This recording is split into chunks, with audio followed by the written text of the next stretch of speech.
আজকে সকাল সকাল কি ছবি সেখান থেকে উঠে আসছে এই মুহূর্তে আমার দুই সিনিয়র এডিটর আমার সঙ্গে রয়েছেন আমার সঙ্গে ময়ূক রঞ্জন ঘোষ, একই সঙ্গে রয়েছেন আমাদের সিনিয়র এডিটর অনির্বাণ সিং। আমি শুরুতেই ময়ূকের কাছে যাবো। ময়ূক, প্রত্যেকটা দিন দেখতে পাচ্ছি নয়ানুপে ধরা দিচ্ছে অযোধ্যা আমাদের কাছে।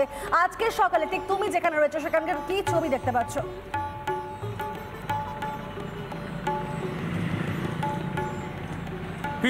উত্তরপ্রদেশে বা উত্তর ভারতে সকালটা একটু দেরি করে শুরু হচ্ছে, কারণ তুমি জানো যে ভয়ঙ্কর কুয়াশা এবং তার ফলে ট্রেন প্লেন একাধিক ক্যান্সেল হচ্ছে। রাস্তায় হাইওয়েগুলোতে ট্রাফিক মুভমেন্ট স্লো হয়ে যাচ্ছে।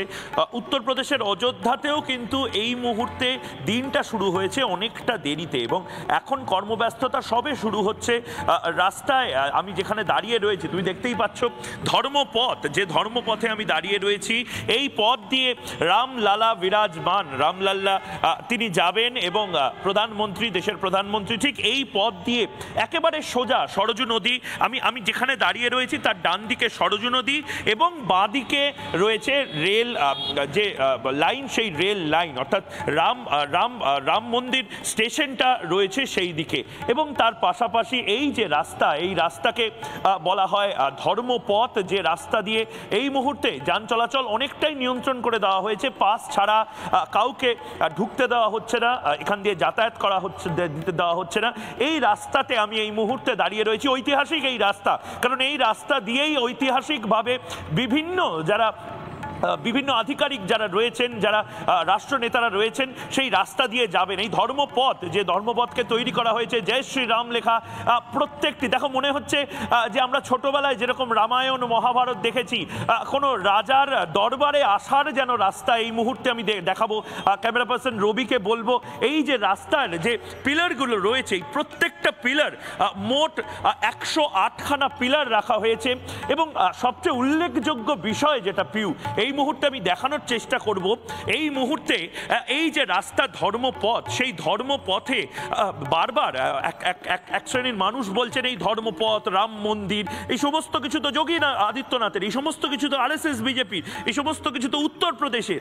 ভুল পিউ, গোটা বাংলার মানুষকে দেখাতে চাই এই যে ধর্মপথ, এই ধর্মপথের যে ব্যানার, যে হোর্ডিং লাগানো রয়েছে, এই রাস্তার নাম কেউ যদি জানতে চান, গোটা দেশের বিভিন্ন ভাষা যে রয়েছে তার মধ্যে সর্বপ্রথম কিন্তু বাংলা ভাষা এবং অহমিয়া ভাষায় একেবারে অ্যালফাবেটিক্যালি এই ধর্মপথের নাম লেখা রয়েছে। হিন্দি কিন্তু একেবারে শেষে রাখা হয়েছে।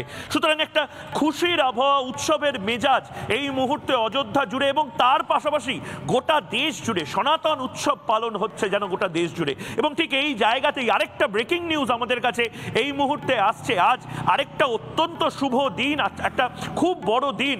পুরীতে, উড়িষ্যার পুরীতে জগন্নাথ ধাম, জগন্নাথ মন্দির যেভাবে নতুন করে সাজানো হচ্ছে, যেভাবে নতুন করে সংস্কার হচ্ছে, 950 কোটি টাকা খরচা হয়েছে এবং মুখ্যমন্ত্রী নবীন পটনায়ক আজকে উদ্বোধন করবেন। আজকে হাজারে হাজারে লক্ষ লক্ষ মানুষ জগন্নাথ ধামে আসছেন এবং সেই ছবিও আমরা আপনাদের দেখাচ্ছি। গোটা দেশ এই মুহূর্তে উৎসবের বাতাবরণ, যেন গোটা দেশে অকাল দীপাবলি এবং তার পাশাপাশি মনে হচ্ছে উৎসব মুখর হয়ে আছে জানুয়ারি মাস। এই শীতের জানুয়ারিতে উষ্ণতা ছড়াচ্ছে, সনাতন সংস্কৃতির একের পর এক উৎসব।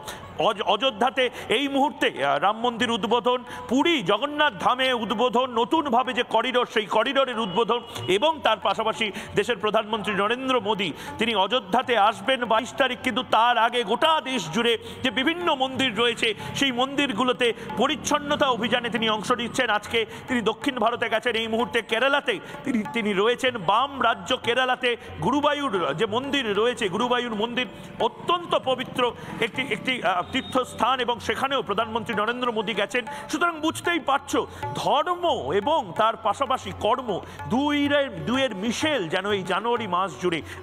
আমার আরেক সিনিয়র এডিটর অনির্বাণ এই মুহূর্তে রয়েছে, অনির্বাণের কাছে আমি সোজাসুজি চলে যাব।